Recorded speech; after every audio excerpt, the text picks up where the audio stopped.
پاک پڑھ لیجیے اللہم صلی علی سیدنا و مولانا محمد مبارک وسلم صلاۃ و سلام علیک یا رسول اللہ صلی اللہ تعالی علیہ وسلم۔ بڑا مشہور کلام ہے علامہ عنایت اللہ کافی رحمۃ اللہ تعالی علیہ کا، اور مقبول زمانہ کلام ہے۔ بس اس سعادت کے ساتھ پڑھنے کی کوشش کر رہا ہوں کہ جن لوگوں نے بھی ختم نبوت اور تحفظ ناموس رسالت کی خاطر اس کلام کو پڑھا ہے، ان پڑھنے والوں میں اس فقیر کا بھی نام شامل ہو جائے۔ بلند آواز سے درود مبارکہ پڑھ لیں۔ اللہم صلی علی سیدنا و مولانا محمد مبارک وسلم صلاۃ و سلام علیک یا رسول اللہ صلی اللہ تعالی علیہ وسلم۔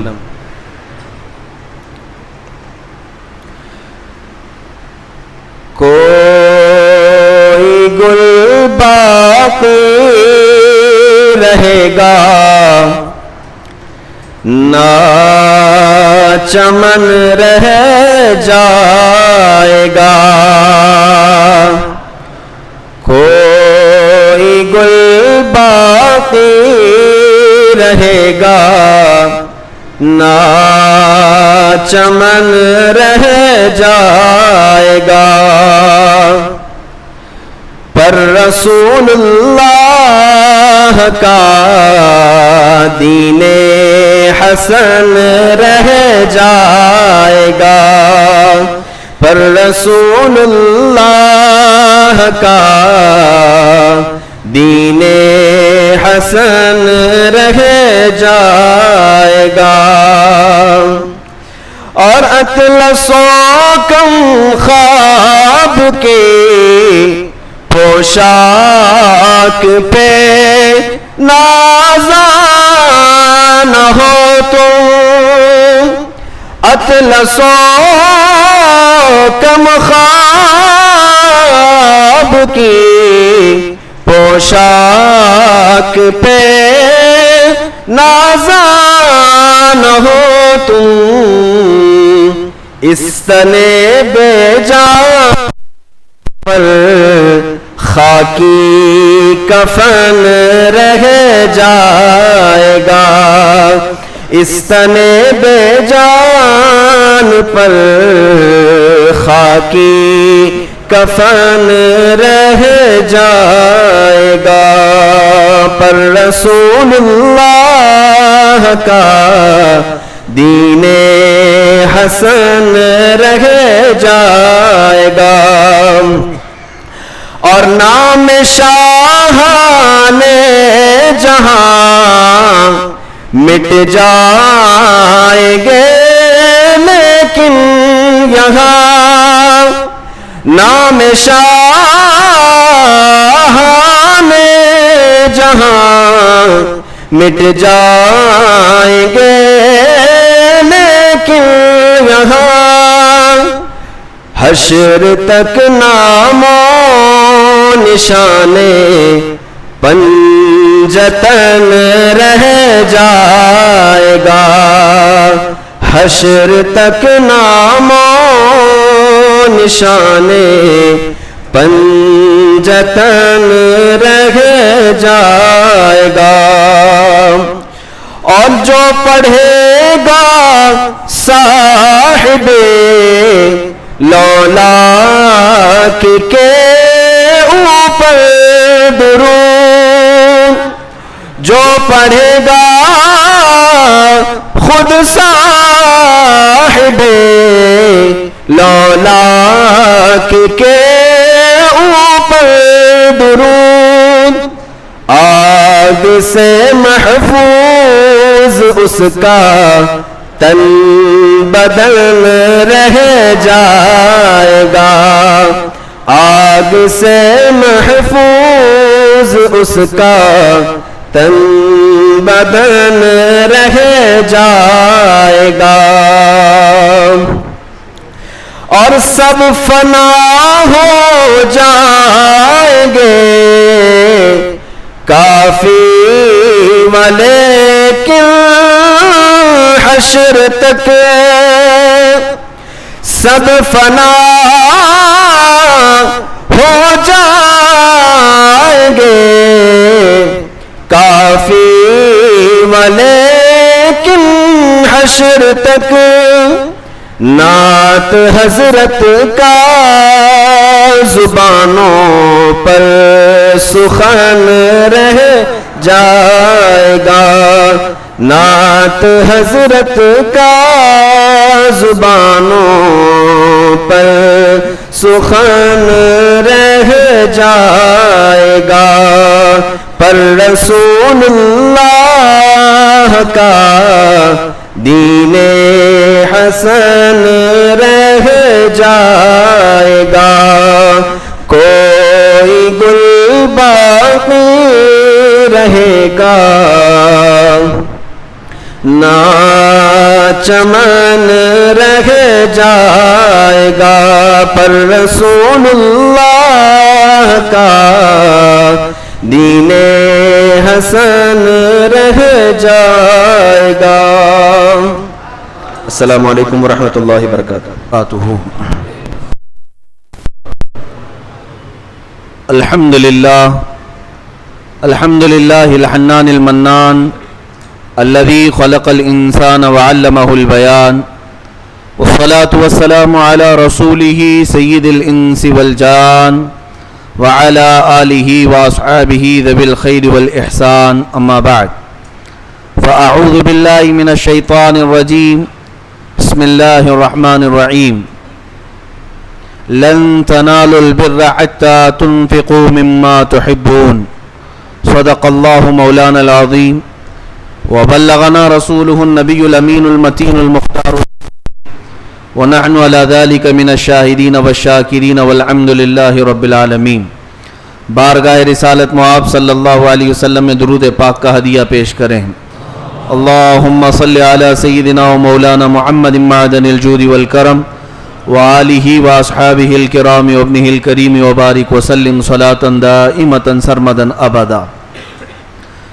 سب سے پہلے آپ تمامی حضرات کو اسلامی نیا سال خوب مبارک ہو، اللہ تعالیٰ یہ سال خیر و برکت والا بنائے۔ میرے عزیزو، ہم ایک نئے سال میں داخل ہو چکے ہیں۔ قمری مہینوں کے اعتبار سے ہمارا یہ نیا سال ہے، اور زندگی بہت تیزی سے بڑھتی چلی جا رہی ہے، سالوں پہ سال گزرتے ہوئے جا رہے ہیں اور ہمیں ہماری موت کے قریب کرتے جا رہے ہیں، یا تو قیامت کے قریب ہم ہوتے جا رہے ہیں۔ میرے عزیزو، سال کے 2 مہینے یاد رکھے جاتے ہیں، خاص طور پر محرم الحرام کا مہینہ اور ذی الحجۃ الحرام، یہ دونوں حرمت والے مہینے ہیں۔ ذی الحجہ جو حج کا مہینہ ہے، عزت کے معنی میں عرض کر رہا ہوں، اور اس کے بعد محرم کا مہینہ ایک سال کے شروع میں آتا ہے اور ایک سال کے سب سے اخیر میں آتا ہے۔ ہمارا اسلامی سال محرم سے شروع ہوتا ہے اور ذی الحجہ پر ختم ہوتا ہے، لیکن ان دونوں مہینوں میں آپ ایک تاریخ یاد رکھتے ہیں۔ محرم کا چاند نظر آتے ہی ہر علاقے میں جہاں جہاں اہل سنت و جماعت ہیں، وہ اہل بیت اطہار کی قربانیوں کا ذکر شروع کر دیتے ہیں۔ قربانیاں بہت ہوئی ہیں، لیکن اس میں رسول اللہ کے گھر والوں کی جو قربانیاں ہیں وہ ایک الگ رنگ رکھتی ہیں۔ سیدنا امام علی مقام سید الشہداء امام حسین رضی اللہ تعالیٰ عنہ کا ذکر خیر شروع ہو جاتا ہے، ان کے اہل خانہ کا ذکر شروع ہوتا ہے، بلکہ عام ذہنوں میں محرم کے آتے ہی کربلا کا تصور بھی آ جاتا ہے۔ جنگیں تو بہت ہوئی ہیں، لیکن کربلا کی بات ایک الگ انداز رکھتی ہے۔ اسی طرح ذی الحجہ کے مہینے میں واقعات تو بہت سارے رونما ہوئے ہیں، لیکن اس مہینے میں اگر سب سے زیادہ کوئی بات یاد رکھی جاتی ہے تو وہ حضرت ابراہیم کی طرف سے دی جانے والی حضرت اسماعیل کی قربانی علیہم الصلاۃ والتسلیم۔ اس قربانی کو بھی یاد کیا جاتا ہے، بلکہ ہم بقرعید میں بھی یہی تذکرے کرتے ہیں کہ اللہ کی بارگاہ میں اپنے عزیز ترین بیٹے کی قربانی کے لیے سیدنا ابراہیم علیہ السلام تیار ہوئے. وہ 10 ذی الحجہ کو ہے اور یہ 10 محرم الحرام کو ہے. دونوں 10 تاریخ کو ہے. اسلامی سال شروع ہوتا ہے قربانی کے مہینے سے، اسلامی سال ختم بھی ہوتا ہے قربانی کے ذریعے سے. اس سے ایک عظیم درس ہے میرے عزیزوں، ایک عظیم درس ہے. یہ شہادت گہ الفت میں ہے قدم رکھنا، لوگ آسان سمجھتے ہیں مسلمان ہونا. یہاں پر قدم قدم پر تمہاری آزمائشیں ہیں، اور بغیر قربانی دیے ہوئے اگر تم یہ سمجھتے ہو تو قرآن کیا کہتا ہے سنو. احسب الناس ان یترکوا ان یقولوا آمنا وهم لا یفتنون، 21ویں پارے کی آیت ہے. رب تعالیٰ فرماتا ہے کیا لوگ یہ گمان کر کے بیٹھے ہیں کہ ایمان لانے کے بعد انہیں چھوڑ دیا جائے گا اور انہیں آزمایا نہیں جائے گا؟ جو بھی ایمان لایا ہے اسے قربانی کے لیے تیار رہنا ہوگا. قربانی کا مطلب صرف اور صرف گردن پر چھری چلانا نہیں ہے. قربانی کے 1000 انداز ہیں، الگ الگ طریقے ہیں. گردن پر چھری چل جائے یہ الگ قربانی ہے. لیکن آپ کو یہ بات بھی یاد ہونی چاہیے جس چیز کو تم عزیز رکھتے ہو اس چیز کو دے دینا یہ بھی قربانی ہے. مال اگر تمہیں عزیز ہے اور اس مال کو اگر آپ نے دے دیا ہے تو مال کی قربانی. اگر وقت دیا ہے، وقت نہ ہونے کے باوجود اللہ کی بارگاہ میں وقت کی قربانی دیا ہے، اولاد کی قربانی دیا ہے، شہر کی قربانی دیا ہے، یعنی اپنا وطن چھوڑ دیا، یہ ہجرت کر گیا، اپنے وطن کی قربانی دیا. قربانی کے بہت انداز ہیں، لیکن یہ طے نہیں ہے کہ تمہارے ساتھ کون سی قربانی کا امتحان لیا جائے گا. جس کا ایمان جس قدر اعلیٰ ہو اس سے اسی طرح کی قربانیاں لی جائیں گی، امتحانات ہوں گے. صحابہ کرام رضوان اللہ تعالی علیہم اجمعین آزمائے گئے، انہوں نے جانوں کی قربانیاں دی ہیں، جانوں کے نذرانے پیش کیے ہیں، بچوں کے نذرانے پیش کیے ہیں. میرے عزیزوں، آج تمہاری اگر اتنی بڑی حیثیت نہ بھی ہو تو لیکن یہ بات طے ہے کہ کوئی نہ کوئی چیز تمہیں قربان تو کرنا ہی ہوگا. اگر ایمان ہے، اگر ایمان پر باقی رہنا ہے، کم سے کم کس چیز کی قربانی ہوگی؟ مثال کے طور پر میں آپ کو بتاؤں، ایسا زندگی میں کبھی موقع نہیں آیا کہ تمہیں اپنی گردن کی قربانی دینے پڑے. ہو سکتا ہے کبھی ایسی نوبت نہیں آئی، کبھی ایسی مڈ بھیڑ نہیں ہوئی کہ تمہیں گردن کی قربانی دینے پڑے. ہو سکتا ہے نہ آیا ایسا موقع. یا یہ بھی ہو سکتا ہے کہ زندگی بھر کبھی مال کی قربانی دینے کی بھی نوبت نہیں آئی. یہ بھی ہو سکتا ہے کہ زندگی بھر کبھی اولاد کی قربانی دینے کی نوبت نہ آئے. یہ بھی ہو سکتا ہے کہ اپنے شہر وطن رشتہ داروں کی قربانی دینے کا بھی موقع نہ ملے. لیکن ایک بات طے ہے، ایک بات طے ہے، چاہے غریب ہو کہ امیر ہو، چاہے کمزور ہو کہ طاقتور ہو، ایک قربانی تو دینا ہی ہے، وہ ہے خواہشات کی قربانی. وہ اپنے خواہشات اور اپنے نفس کی قربانی. یہ ہر ایک کے ساتھ ہے، یہ پیسے والے کے ساتھ بھی ہے اور غریب آدمی کے ساتھ بھی ہے.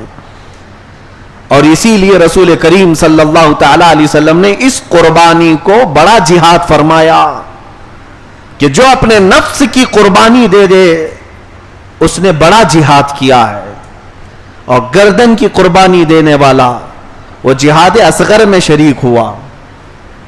اب آپ اندازہ کر سکتے ہیں میرے عزیزوں کہ آپ کو قربانی تو دینا ہی ہے. اور آج کے دور میں سمجھتا ہوں سب سے زیادہ جو تمہیں قربانی کا اور اپنی کسی چیز کو پیش کرنے کا یا لٹانے کا کوئی موقع ملتا ہے تو وہ صرف اور صرف یہی ہے کہ دنیا کے ایسے عظیم چیلنجز تمہارے سامنے ہے کہ پوری دنیا مٹھی میں آ گئی ہے، گناہوں کے ڈھیر لے کر کے آئی ہے. اب تمہارا کٹھن امتحان ہے. وہ زمانہ اچھا تھا جب چھوٹی بڑی تلواریں لے کر چاہے زنگ آلود ہی کیوں نہ ہو میدان میں اتر جاتے تھے. مقابلہ آرائی ہوتی تھی اور جہاد میں شریک ہو جاتے اور اپنی گردنوں کا نذرانہ دے دیتے. ان کے ساتھ اتنے معاملات نہیں تھے جو آج ہیں.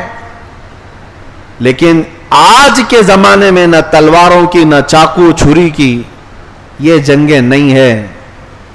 آج جو تمہارے ساتھ سب سے بڑی جنگ لڑی جا رہی ہے وہ انٹرنیٹ کی جنگ ہے. اسی میں ساری جنگیں ہوں گی. آپ دیکھ لیں پوری دنیا ٹیکنالوجی سے ایک دوسرے کو مات دیتی ہے, ایک دوسرے کو شکست دینے کے لیے تیار ہے. اب میں اگر کہوں تو ہو سکتا ہے میری بات کا ایکشن لیا جائے, لیکن کہنا ہماری مجبوری ہے کہ دنیا میں آج کچھ بیماریاں زور زبردستی پھیلائی گئیں اور اسے یہ باور کرایا گیا کہ یہ انسانوں کے جسموں سے پھیلنے والی بیماریاں ہیں, جبکہ سائنس کا علم رکھنے والے اور بڑے بڑے ریسرچ اسکالر یہ اچھی طرح سے جانتے ہیں کہ کئی ملک ایسے ہیں آج بھی جو بایو ویپن تیار کر رہے ہیں. بایو ویپن کیا چیز ہے؟ لیبارٹری کے اندر, لیب کے اندر ٹیکنالوجی کے مدد سے وائرس تیار کرنا اور دوسری کنٹریز میں چھوڑ دینا. یہ وائرس کی ایجاد, وائرس کی پیداوار یہی انٹرنیٹ کے دور میں دیکھنے کو مل رہی ہے. یہ جو اگلا دور آنے والا ہے انہی جنگوں کا دور ہے. انہی کے درمیان آپ سب کو اپنی قربانیاں بھی دینی ہے اور اپنے آپ کو بچا کر کے بھی رکھنا ہے. عزیزان گرامی وقار, میں ان حالات پر بعد میں آتا ہوں, لیکن مجھے تاریخ کے کچھ اوراق آپ کے سامنے کھول کے رکھنے ہیں.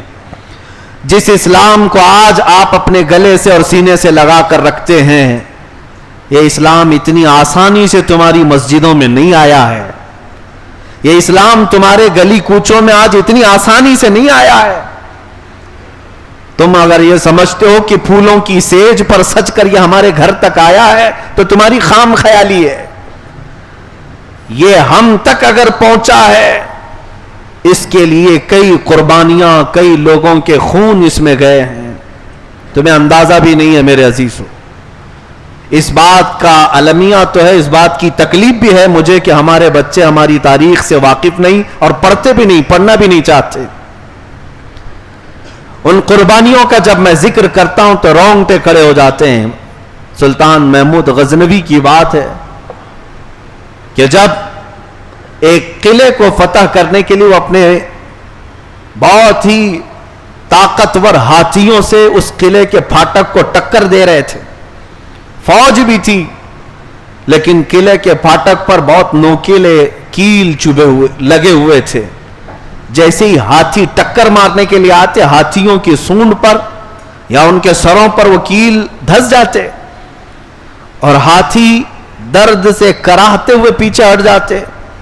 اور اس کے علاوہ کسی کو وہ پھاٹک توڑنے کا اور اس پھاٹک کو کھولنے کا راستہ بھی نہیں تھا, طاقت بھی نہیں تھی. جانتے ہو تاریخ میں نے جب پڑھی, محمود غزنوی کی فوج میں 2 شہزادے تھے جو آل رسول تھے, سادات میں سے تھے. انہوں نے روز دیکھا کہ ہاتھ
میری باتیں اس لیے نہیں ہوتی کہ تم جنگ کے میدان میں اتر جاؤ، میری باتیں اس لیے ہوتی ہیں کہ اپنے دین کو ہلکا نہ سمجھو. آسمان سے یا زمین سے کہیں سے بھی کوئی طوفان آئے، میرا دین حق تھا، حق ہے اور حق رہے گا. اس بات پر یقین رکھنے کے لیے ہم آپ کو ابھارتے ہیں، اس کے علاوہ اور کیا مسئلہ ہے؟ میرے عزیزوں، رسول کریم صلی اللہ تعالی علیہ وسلم کے صحابہ کی جو آزمائشیں ہوئی، کن کن معاملات پر انہوں نے قربانیاں پیش کی ہیں، مال کی بھی، اولاد کی بھی، جائیداد کی بھی، اور ساتھ ہی اپنے خواہشات کی بھی. ہر طرح کی قربانیوں کی مثالیں میں تمہارے پاس رکھ سکتا ہوں. آپ کو اندازہ ہوگا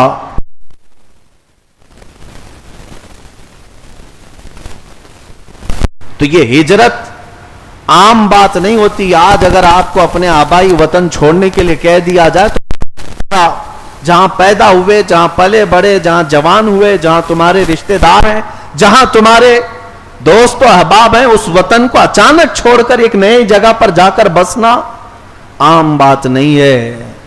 میرے عزیزوں، بہت سخت مرحلہ ہوتا ہے، ہمیں اندازہ ہے اس بات کا. رسول پاک صلی اللہ تعالی علیہ وسلم جس وطن کو چھوڑ کر جا رہے تھے وہ عام شہر نہیں، وہ بھی اللہ کا شہر ہے، مکہ مکرمہ. اور جانتے ہیں جب رسول کریم صلی اللہ علیہ وسلم ہجرت کر کے مدینہ طیبہ چلے گئے تو صحابہ کا حال کیا تھا؟ صحابہ یہ سوچتے کہ حضور وہاں ہیں تب بھی ہماری سن رہے ہوں گے، یہاں رہیں گے تب بھی ہم ایمان پر رہیں گے. نہیں، وہ صحابہ کا ایمان ایسا تھا کہ کفرستان میں رہنے سے بہتر ہے کہ میرے آقا کے قدموں میں کھجور کی گھٹلیاں کھا کر کے رہیں. بڑی بڑی جائیدادیں چھوڑ کر کے وہ مکہ سے نکلے تھے. اور ایک ایسی ہی تاریخ کے جھروکوں میں بات ملتی ہے. حضرت ام سلمہ کا نام سنا ہوگا. ام سلمہ اور ان کے شوہر ابو سلمہ. سلمہ چونکہ ان کے بیٹے کا نام تھا اس لیے ان دونوں کا لقب یہ ہوا، اصل نام ان کا ہند ہے. یہ دونوں شوہر بیوی ام سلمہ ابو سلمہ، ان کا ایک بیٹا ہے. اور دونوں اس وقت رسول کریم صلی اللہ تعالی علیہ وسلم کی بارگاہ میں ایمان لائے جب حضور ہجرت کر کے جا چکے تھے. شوہر اور بیوی دونوں ایمان لائے، بچہ ساتھ میں ہے. مسئلہ کسی کو ہونا ہی نہیں چاہیے، لیکن شوہر اور بیوی اور بچہ تینوں مل کر کے مکہ چھوڑ کر ہجرت کر کے جانے لگے. بات اصل یہ تھی کہ ام سلمہ کا خاندان الگ تھا، ابو سلمہ کا خاندان الگ تھا، اور دونوں کافروں کے خاندان ہیں. جب دونوں خاندانوں کو معلوم پڑا کہ ہمارا بیٹا اور ان کی بیٹی ہجرت کر کے جا رہے ہیں تو ایک دوسرے پر الزامات لگانے لگ گئے. ابو سلمہ کا خاندان یہ کہنے لگا کہ فلاں قبیلے کی لڑکی ہمارے بیٹے کو اس طرح سے حاوی ہو گئی ہے کہ وہ اسے گمراہ کر کے مدینے لے جا رہی ہے، لہذا پورا خاندان امڑ کر کے آ گیا روکنے کے لیے، ہم اپنے بیٹے کو نہیں بھیجیں. اور ام سلمہ کا خاندان کہ یہ ہمارے خاندان کی بیٹی ہے، اس کو فلاں خاندان کا بیٹا لڑکا لے کر کے جا رہا، حالانکہ دونوں شادی شدہ ہیں. اب ان دونوں شوہر اور بیوی کے معاملات کو لے کر دو بڑے خاندان مکہ کے میدان میں آ گئے جھگڑا کرنے کے لیے. اب بات یہ ہو گئی کہ ام سلمہ اور ابو سلمہ دونوں کہنے لگے کہ ہم چاہے کوئی صورت ہو ہم مدینہ طیبہ جانے کے لیے تیار ہیں. یہ خاندان بھی چھوڑنے کو تیار ہے، وہ خاندان بھی چھوڑنے کو. اب دونوں خاندان والوں نے دیکھا کہ ہمارا بیٹا بھی نہیں مان رہا، ان کی بیٹی بھی نہیں مان رہی، تو بچے پر آ گئے کہ بچہ جو ہے یہ نہیں لے جا سکتے. لیکن اب لے گا کون اس بچے کو؟ تو ابو سلمہ کے خاندان والے کہنے لگے بچہ باپ کا ہوتا ہے، یہ بچہ ہمیں دیا جائے.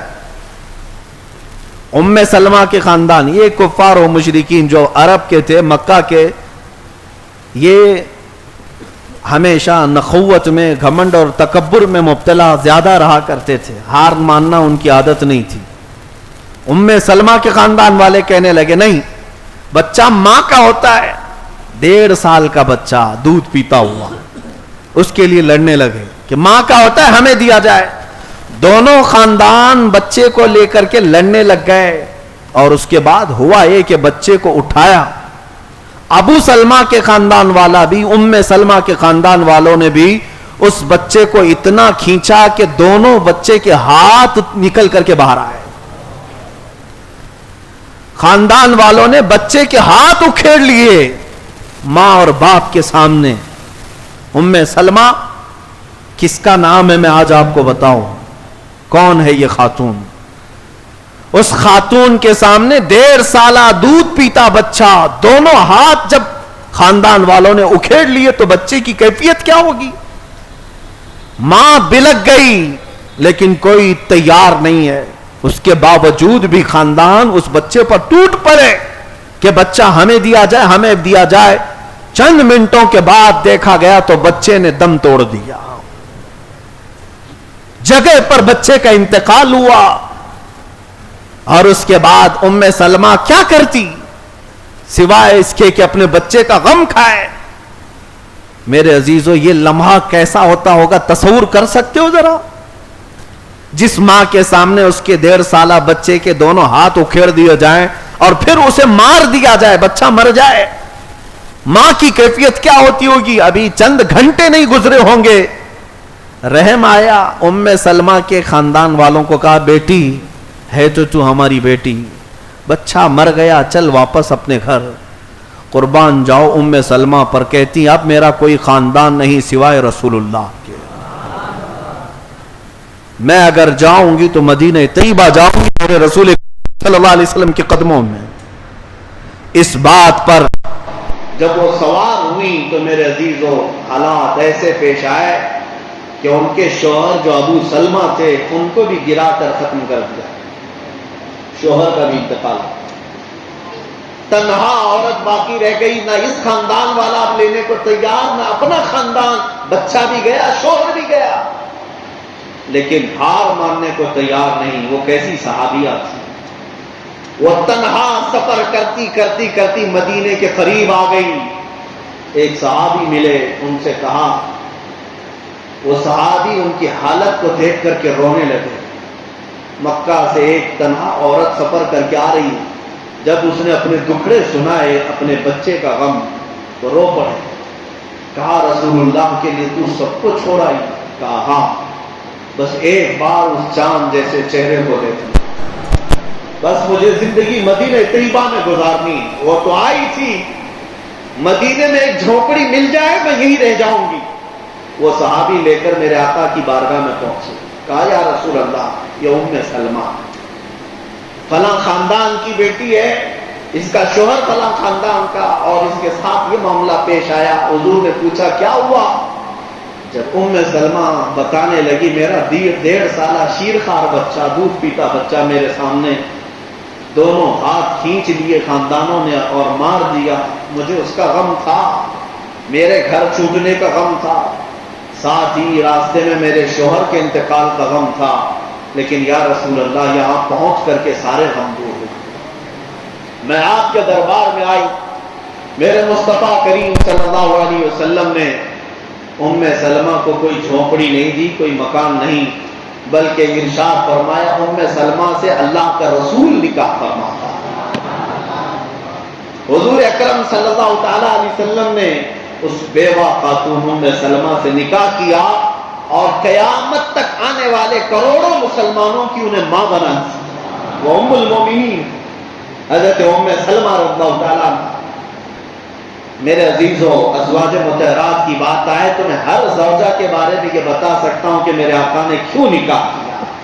یہ ظالم درندے اگر دریدہ دہنی کے ساتھ اگر میرے مصطفیٰ پر انگلیاں اٹھاتے ہیں کہ 9 شادیاں ہوئی، 10 شادیاں ہوئی، تمہیں پتا ہے کہ کس کے ساتھ کس لیے نکاح کیا میرے مصطفیٰ نے؟ صرف اور صرف دل جوئی کے لیے. ایک وہ خاتون جو اپنے سارے خاندان چھوڑ کر آئی ہو، اپنے بچے کا غم کھا کر آئی ہو، اپنے شوہر کی جدائی برداشت کر رہی ہو، اس بیوہ خاتون کو مدینے میں آنے کے بعد اگر میرے مصطفیٰ نے اپنایا ہے تو یہ دنیا کا سب سے بڑا انصاف ہے، یہ دنیا کا سب سے بڑا عدل ہے. خیر میرا ٹاپک الگ نہ ہو جائے. 10 بیویوں پر اعتراض کرنے والوں کو چاہیے کہ پہلے 16,810 بیویوں والوں کی خبر لیں. ہاں ہمیں پتہ ہے کہ کس کی 16,000 بیویاں ہیں، میرا ٹاپک الگ نہ ہو جائے، اس پر مزید تعجب کی بات یہ ہے کہ جس کی 16,000 بیویاں ہیں وہ ایک ہی رات میں سب سے شباشی بھی کرتے ہیں۔ یہ بھی ہے، لاجک بھی نہیں پتہ ہے، منطق سے بھی سمجھ میں نہیں آتا۔ ہر بیوی کے پاس ایک ایک منٹ بھی جائے تو 24 گھنٹے میں 16,000 سے زیادہ منٹ ہیں۔ ہاں کیلکولیشن کر کے دیکھ لیں، لیکن یہ بات مجھے آج اسی لیے عرض کرنی پڑی کہ 10 یا 9 بیویوں کے متعلق حضور کے اعتراض کرنے والے، تمہیں پتہ اگر عورتوں کے ہی معاملات کی بات ہوتی، نبی پاک صلی اللہ تعالیٰ علیہ وسلم 25 سال کی عمر میں 40 سالہ بیوہ سے نہیں شادی کر رہے ہوتے۔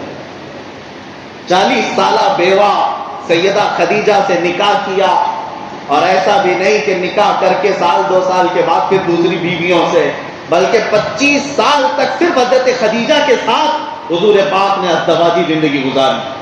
جب تک ام المومنین حضرت خدیجہ باحیات تھی، میرے آقا نے کوئی دوسرا نکاح نہیں کیا۔ حضرت خدیجہ کے انتقال کے بعد پھر دوسرے نکاح کیے، لیکن ہر نکاح میں حضور پاک صلی اللہ علیہ وسلم کے دیکھیں گے تو ایک عظیم مقصد کار فرما۔ جن بیویوں کو میرے آقا نے اپنایا ہے وہ یا تو مطلقہ تھیں یا تو بیوہ تھیں، یا کہیں سے ظلم کے ساتھ آئی ہوئی تھیں، اللہ کے نبی نے اپنے حرم میں ان کو جگہ دیا۔ بہرحال میں جو عرض کر رہا تھا وہ قربانی۔ آپ میں سے یہ بتاؤ کون ام سلمہ کی اولاد جیسی اور اپنے شوہر جیسی قربانیوں کو پہنچ سکتا؟ کس کے اندر اتنا جگر ہے جو اپنی اتنی قربانیاں سہ سکے؟ آج کے زمانے عزیزان گرامی، یہ اولاد کی قربانی 1-2 کے ساتھ نہیں، بہت ساری مثالیں ہیں تمہارے پاس۔ مدینے کی اس خاتون کے بارے میں آپ نے سنا ہوگا، اپنا 1-1.5 سال کا یا 2 سال کا دودھ پیتا ہوا بچہ لے کر حضور پاک صلی اللہ علیہ وسلم کے پاس آ گئی جب حضور کے صحابہ جہاد میں جا رہے تھے۔ کہا کہ یا رسول اللہ اس کو بھی قبول کر۔ کہا اس کو کیا کریں گے؟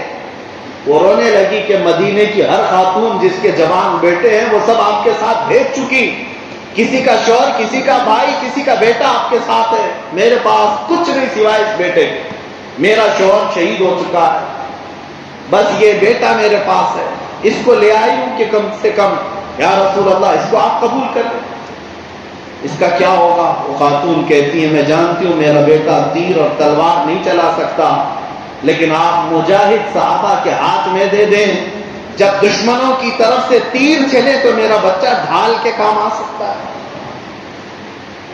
اس کو بچانے کے لیے استعمال کیا جا سکتا ہے۔ یہ وہ قربانیوں کا ذکر میں کر رہا ہوں میرے عزیزوں، جو آج دل پر پتھر باندھ کر کے بھی کوئی کھڑے ہونے کو تیار نہیں۔ ان کی اولاد کی قربانیاں، ان کے اپنے مال و متاع کی قربانیاں۔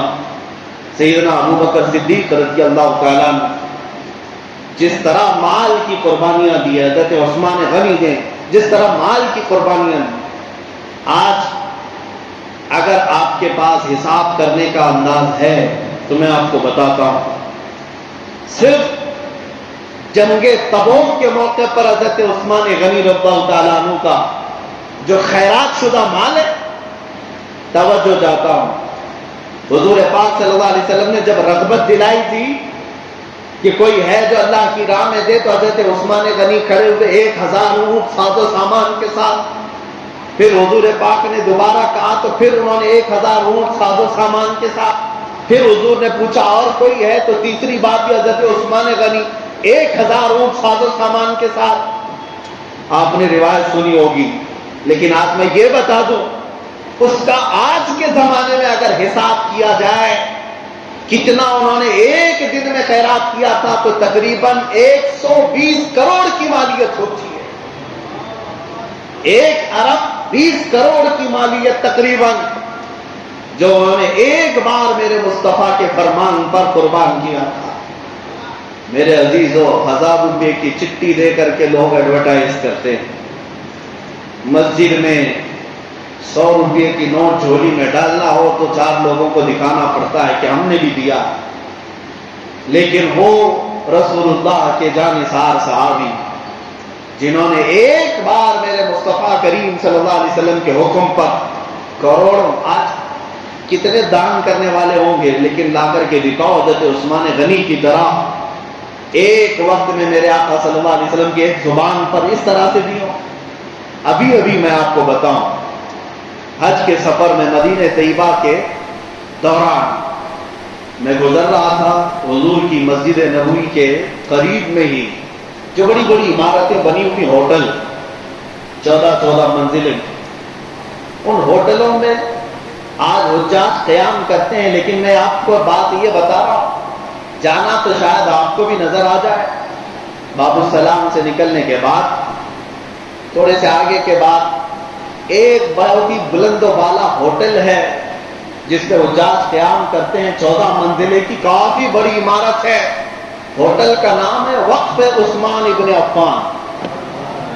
حضرت عثمان بن عفان کے مال سے بنا ہوا ہوٹل آج بھی مدینے میں ہے، آج بھی 14 صدیاں گزر گئی، ان کے اللہ کی راہ میں دیے ہوئے اس مال کو اللہ نے آج تک ختم نہیں کرا، بلکہ وہاں کی میونسپلٹی کا خرچہ بھی حضرت عثمان غنی کے مال سے چلتا ہے۔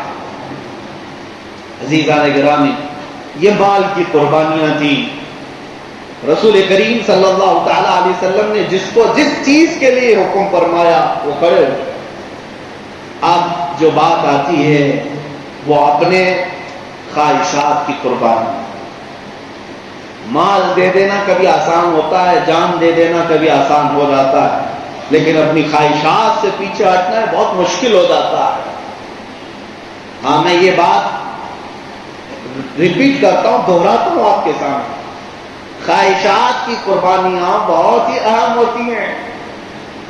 خواہشات میں جو آتی ہیں وہ اپنی بیویاں بھی ہیں، اولاد بھی ہے، مال بھی ہے، اپنی عادتیں بھی ہیں، یہ سب خواہشات میں آتی ہیں، لیکن ان پر بھی صحابہ کرام نے بڑی بڑی مثالیں قائم رکھی ہیں۔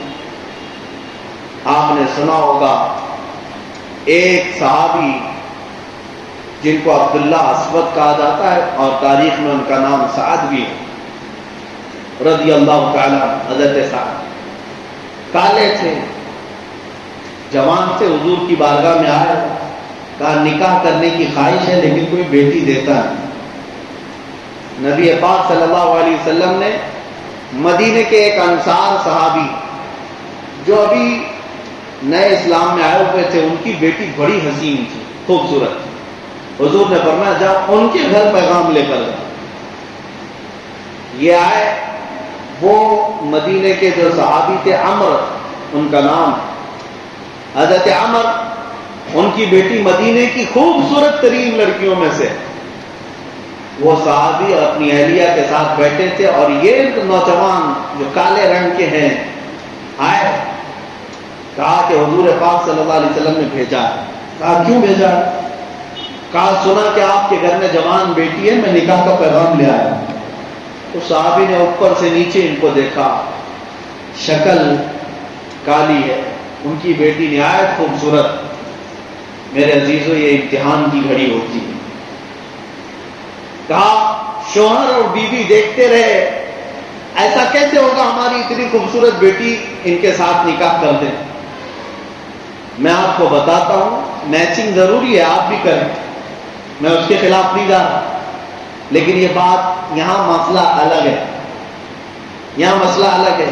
میرے اس بیان کا مطلب یہ نہیں ہے کہ آپ لڑکے اور لڑکی میں میچنگ نہ دیکھیں، دیکھیں آپ، سنت ہے، لیکن اس واقعے میں مسئلہ صرف میچنگ کا نہیں تھا، یہاں فرمان رسول کا تھا، یہاں مسئلہ میچنگ کا نہیں ہے۔